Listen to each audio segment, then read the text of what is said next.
She is a research fellow at the University of Auckland's Centre for Brain Research. Indian community here in New Zealand started to celebrate me as a scientist. She has dedicated her life to investigating neurodegeneration linked to Alzheimer's and Huntington's diseases. A lot of the fundamentals of Sikhism are very simple: to serve others and to be a humanitarian. Those are the simple pillars of the Sikh faith. NewsX proudly presents the VaKu Diaspora Dialogue with Dr. Malvinder Singh Bance. Well, hello and welcome. You're watching NewsX VaKu. Joining me on the broadcast is Dr. Malvinder Singh Bance. She is a research fellow at the University of Auckland Centre for Brain Research. She's the co-chair of the Huntington's Business Youth Organisation of New Zealand and a science commentator for Radio New Zealand. In fact, she was the top 3 finalists in the 2015 and 2016 years for the Young New Zealander of the Year and was named the Kiwi Indian Hall of Fame Young Achiever for 2016. It's an honor to host you, Dr. Malvinder Singh Bance, on the show. Thank you so much, Megha. It's a real pleasure to be on your show. Dr. Malvinder, you achieved so much in such little amount of time. You have dedicated your life, your career when it comes to the neurodegenerative diseases. You have been in the community fora talking about it relentlessly. And I think that's the need of the hour as well, to create that kind of awareness amongst people, amongst the masses. How did this entire journey begin for you? Well, the journey began a number of years ago. I've been really fortunate to be blessed with parents who are really at the forefront of encouraging their children to be educated. So I was really lucky to be one of the few members of my family to go to university and study whatever I wanted to do. I've always been quite an inquisitive person. And for me, I remember when I was a little girl, I used to be in my backyard and make little holes in the ground, searching for little insects, little bugs, and I would look at them under this toy microscope that I had. So I've always had this quite inquisitive nature. I've always been interested in discovering how things work. And I guess that's what landed me into studying science within university. In particular, that was in biomedical sciences. But I think on a more personal level, I've had family members impacted by dementia, which is a condition that involves the loss of memory over time. And so I've had a personal interest in also finding out how dementia works. And it's quite interesting that even in the Indian communities, there is a lot of stigma around dementia and loss of memories and how people can behave differently when they're affected by a neurological disorder. So I think for me, what prompted me to get more involved in the community as part of my research is to demystify that stigma behind neurodegenerative disorders for people perhaps that are not likely to walk into a university and sit through a lecture about what dementia is all about.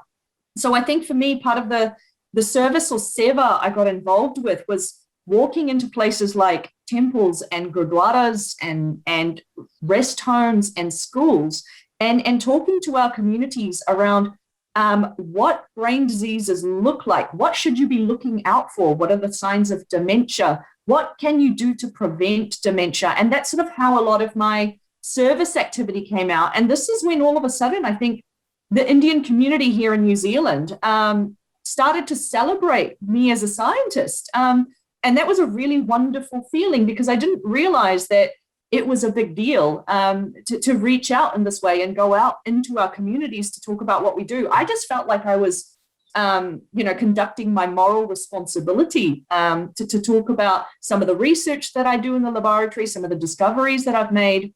And I think for me, this is something that's really engaged myself and reacquainted myself with the Indian community to talk about how we can look after our brains.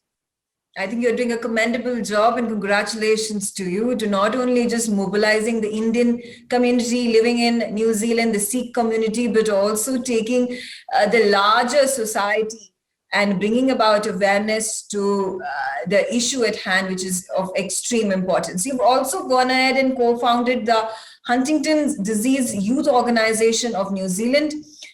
If you could share some details about it, How did that entire process commence? What motivated you to be pushed towards the direction? So my job in the laboratory, which has been for a number of years, is to study human brains that have been donated to us as scientists to work out how a Huntington's disease brain is different from a normal one. And Huntington's disease is this currently, it's a condition that doesn't have a cure.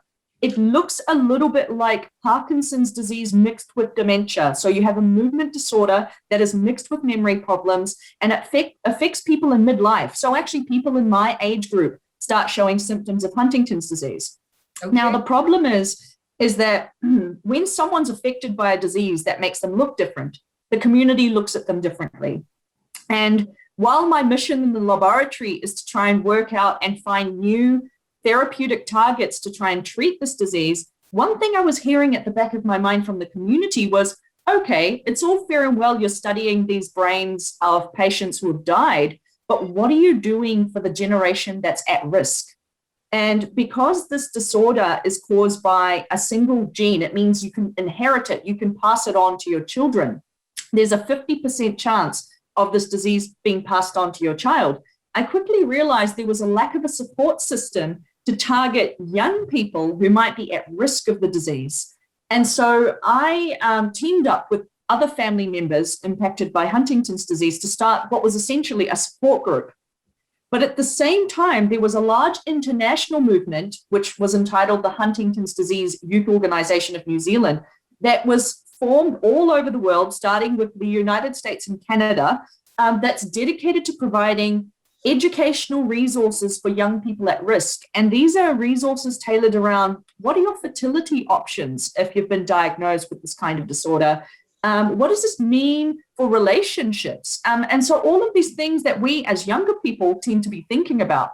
And so what I did was I joined my support group to be part of a large international consortium.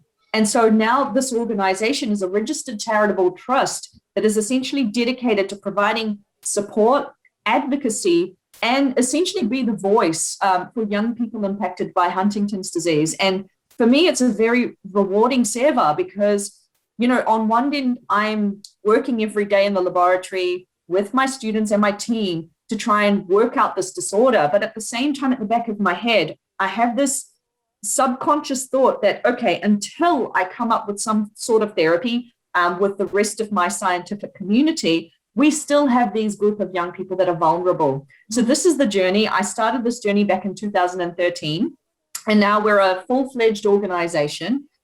We work mainly online to provide support, but we also do face-to-face support in the form of counseling, in the form of group activities, in the form of seminars, tours of the Center for Brain Research, which is part of the service as well. And anything we can do, it could just be, you know, sitting, having a cup of jar, talking to somebody about, you know, what options do they have out there if they want to get tested for Huntington's disease. And so that's sort of what my, I guess you could say this is my job after hours. But for me, it's not a job. For me, it's a privilege. It's a privilege because I have the knowledge about what the disease is, which means I should be accessible to the community when it comes to talking about this condition, because unlike diseases like Parkinson's disease, for example, we have champions like Muhammad Ali. Like everybody knows who Muhammad Ali is. He was affected by Parkinson's disease. We have these champions that represent the disorder, but for Huntington's, we don't really have a champion. So I'm not calling myself the champion. I'm just saying it's really important for us to get to the front to be able to explain what this disease is. So when somebody sees somebody with Huntington's disease, they don't say, oh, what's that? They say, oh, that's Huntington's disease. I know what that is. Mm-hmm. Thank you so much, Dr. Malvinder Singh Bans, for joining me on the broadcast. And I wish you all the very best for all the future endeavors that you are going to encompass in the coming years and months. Thank you so much, Mika. It's been a real privilege to be part of your program.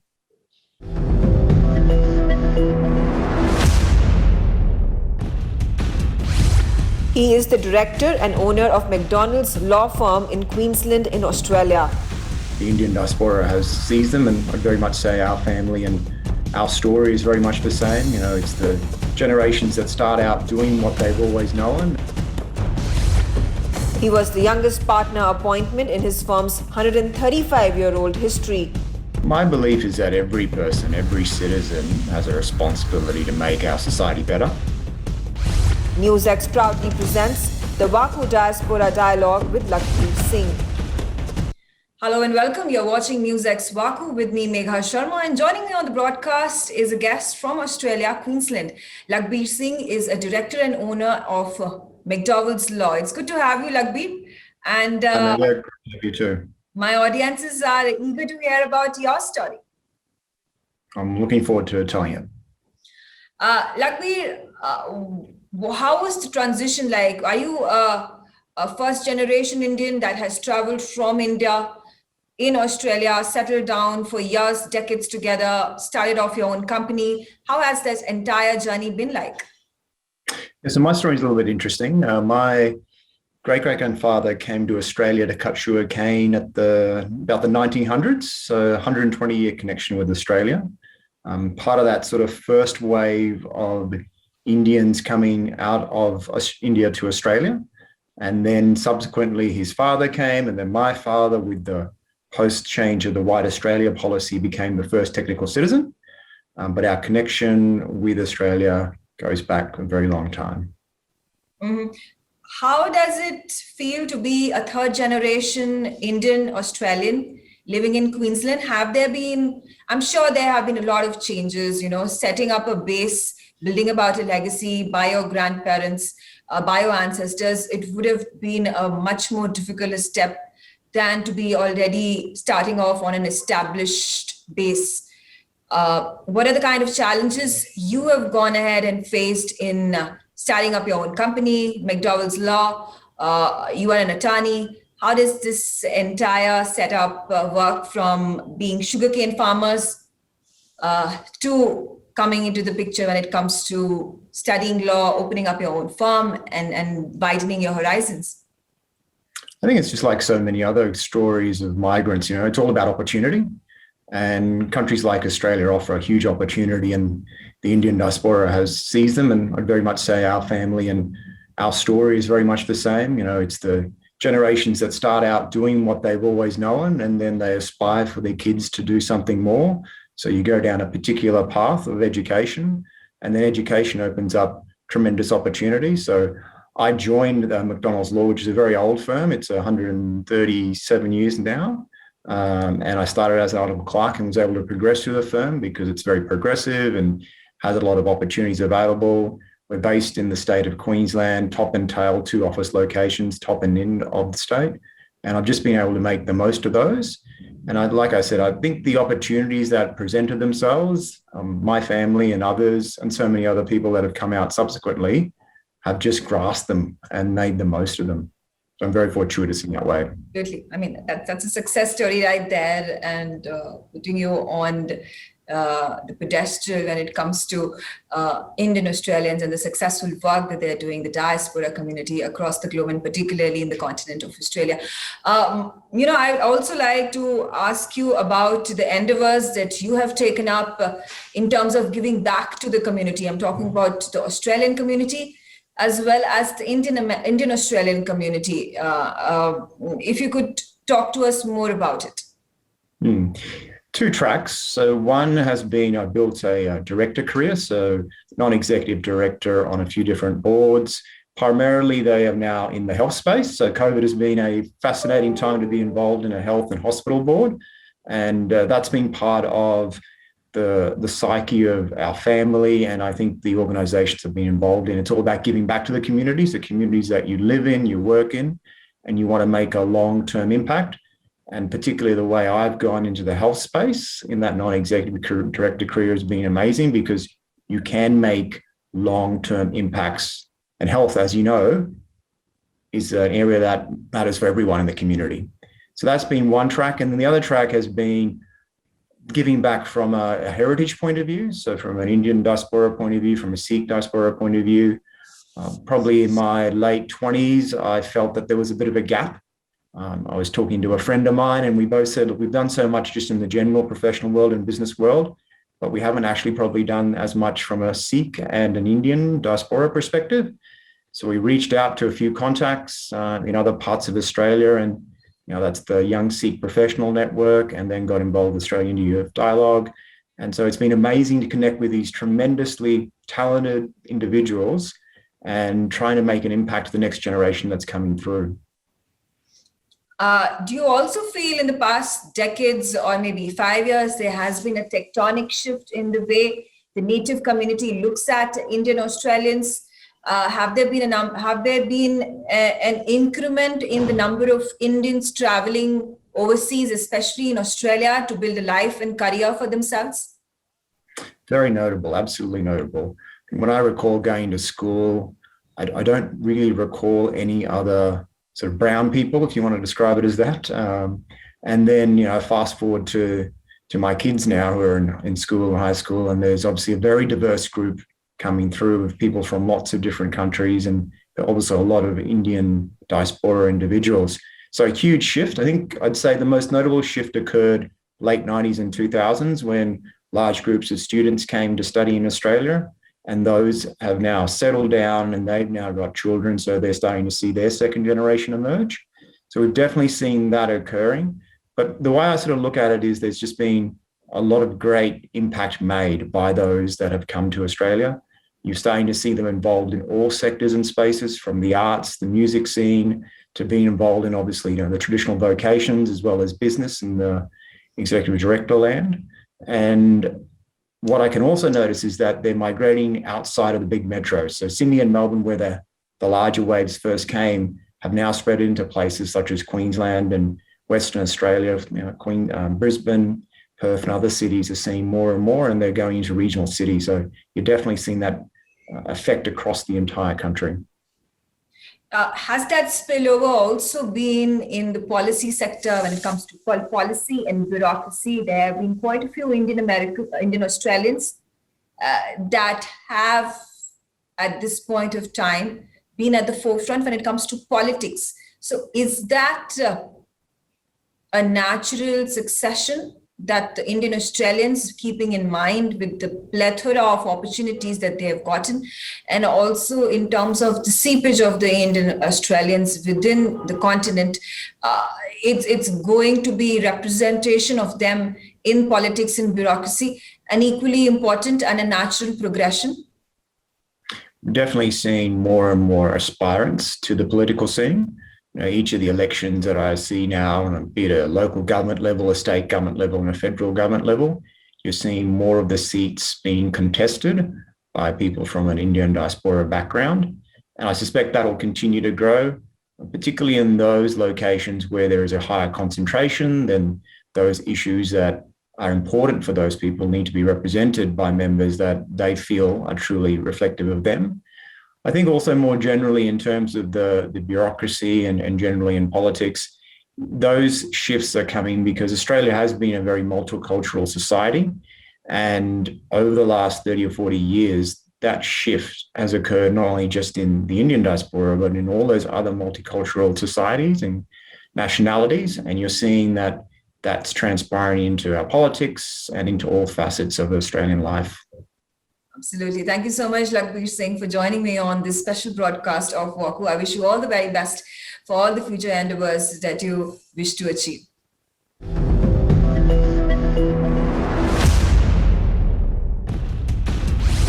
He's a fashion entrepreneur and founder at FAD International Academy. To bring India to the fore and to bring creative arts education in India. He is an alumnus of London College of Fashion, University of Arts, London. Indian talents also get the global exposure here, and that's when it's not just learning within the four walls. Gone are the days where it's all about a piece of paper, the diploma, the degree. NewsX proudly presents the VaKu Diaspora Dialogue with Shivang Dhruva. Hello and welcome. You're watching NewsX VaKu. My name is Megha Sharma. Joining me on the broadcast today is a very special guest, Shivang Dhruva. He's the founder and director for FAD International Academy. And it all started back in 2007, Shivang, if I'm not wrong. It was in Pune that you started off your first institute, the FAD International Academy. And now you're going great guns. You have not just a campus in Pune, in Mumbai, you opened up in Dubai, and the next one is going to be in Egypt, in Cairo. Tell us about your success story. Well, yes, it's been a long journey. I think started from good old days in 2007 back in Pune with a vision to bring India to the fore and to bring creative arts education in India with a different angle, with a different, I would say, DNA. And we started off as a small school in Pune with 16 students. And back then we were a foundation school. And over the years, we have now evolved with 3 campuses across Pune, Mumbai, and Dubai, and the next one coming up in Egypt. And yes, we've grown in numbers, but more importantly for us, what has been important is having taken the Indian institution global, and the first creative Indian institution to have a global campus, and that too in Dubai. We're a government of Dubai accredited and a government of Dubai certified school. So that really makes us personally, makes us proud. And we're looking forward to many more, I wouldn't say campuses, but many more such initiatives that we can really push India forward in the creative arts and the fashion sector. Absolutely. And congratulations to you for going ahead and bringing about such sort of a cultural melange, not just a cultural melange, talk about creativity, and that's what you're pushing for in all these countries. You're in you're in UAE, United Arab Emirates. You're going ahead and opening up another one in Cairo. How challenging does it become, especially keeping in mind that you are dealing with all these cultures, you're dealing with all these governments, you're dealing with people from foreign lands? How are Indians perceived? Since you would know, you've worked on the ground with several of these cultures, several of these people, governments, etc. How has your experience been personally? Well, I think one, beyond the school, what we've also been doing over the years is we've built a global network across Europe, particularly with England and with Italy, where not only are we celebrating Indian talents through the school, but we're also investing heavily into promoting Indian fashion talents, irrespective of which school they come from, but talents of Indian origin, where we've invested into various initiatives with VaKu talents in Italy. We've been working alongside several fashion councils and institutional bodies, the Dubai Design Fashion Council, the government of Dubai, and so on. And I think, at the onset, for years, we've been celebrated as the job working capital when it comes to fashion, and Europe looks us as a job working capital or cheap labor. And when the school was established, the idea was to change the DNA of Indian education, to change the way India is perceived, particularly in fashion. So for the first 10 years, our vision was to set the school and, to bring in a different culture, an industry-connected culture, a global context of learning, and a globally driven environment at the school. And beyond that, the idea was to move forward and ink a footprint, both for India, our talents, and the entire ecosystem globally. So as we move into United Arab Emirates, I think UAE, as always, has embraced Indians and India with open arms. It's a wonderful country, celebrating cultures, celebrating creativity, and celebrating entrepreneurship. So they've really given us the platform. They've given us all the possible assistance in bringing the campus over and celebrating India here. At the same time, at Dubai campus, we celebrate students from 40 different countries. So it is a melting pot of culture. Talking about challenges, well, everyone, each one of us, I'm sure, as entrepreneurs, as academicians, as visionaries, as students, as talents, we have challenges as we move from the comfort of our culture and the country. But I think we've had a fantastic, I would say, journey. We've had great support from all the people we've been working with around the world. Yes, it is challenging, but I think if you have the vision, if you have the passion, all those challenges don't come to the fore. So for us, it's been great. And I'm sure it is for a lot of other people as well who celebrate a similar sense of passion. Well, kudos to you for going ahead and picking up this challenging journey and coming, successful in every single aspect of it all. And You mentioned a very important point with regards to, when it comes to creativity and especially the fashion industry. The West looks down upon us in a certain way. Keeping in mind, I think the first institute that had been brought about and the alumni of it all that were created, that was NIFT. And it had no reach whatsoever internationally. And coming from there, maybe I think 3 decades ago to now, how the situation pans out, and you giving opportunities, not just to the Indian students, getting a taste of, fashion internationally, because you go ahead and align yourself with these creators, these fashionistas, these designers from Europe and United States and whatnot. But you're also bringing about, like you said, a melting pot. You're also bringing about these individuals, these students from all across the world. So that obviously opens up a lot of arenas, opens up a lot of windows and doors for Indians who are going ahead and studying at your institutes. A global village, if you may call it. Absolutely. I think, Megha, you've made it. The thing is, for the longest, you rightly say so, that we as an industry, and I wouldn't say we've been looked down upon, but unfortunately, that's the way we've positioned ourselves, and our craft, our culture, and our creativity has been limited in being positioned or promoted and being celebrated at a design level. And I think a lot of the younger designers now, and even icons such as Sabyasachi, have taken that leap forward and created an impact globally with a lot of other designers, the new age designers. And I think it's time to change that. And I think academia with industry and media, that's so important and integral in relaying the message and communicating it not just to Indians, but even the international community, that we need to have a spot. We need to have our space within the design fraternity, and not just as a creative community, but also in the business of fashion, which is very important. And that's what we've been focusing on. We're attempting to create that space. We're attempting to bring about a change, and a minuscule effort from our end, combined with obviously a lot of other people in the industry. I'm sure over years to come, we will be able to change that, and we will be able to celebrate India as a hub for not just production, but creativity and the business of fashion very, very soon. Thank you so much, Shivang. And like I said, all the very best. We are gunning for you because you're going ahead and bringing the Indian talent into the global arena. And that's the biggest thing that one could do at this point of time, keeping in mind how the situation has completely changed favorably towards India. Indeed. Thank you, Megha. And all the best for all the efforts that you're making as well to amplify the efforts of Indians globally. Newsex's ITV network have proudly launched the VaKu Diaspora Broadcasting Network. VaKu DBN will be India's first mainstream platform dedicated to the diaspora community. Help support us. Become VaKu patrons at memboro.com/VaKu. You will get the first access to our interviews, make recommendations, merchandise access, ask questions, and get a shout out of thanks on our TV shows. You can also suggest to us who should get the VaKu Golden Chakra Awards, and also tell us who should get into the VaKu Hall of Fame. Limited memberships are available at 100 rupees per month on Memboro VaKu. Sign up now. Log on to memboro.com/VaKu.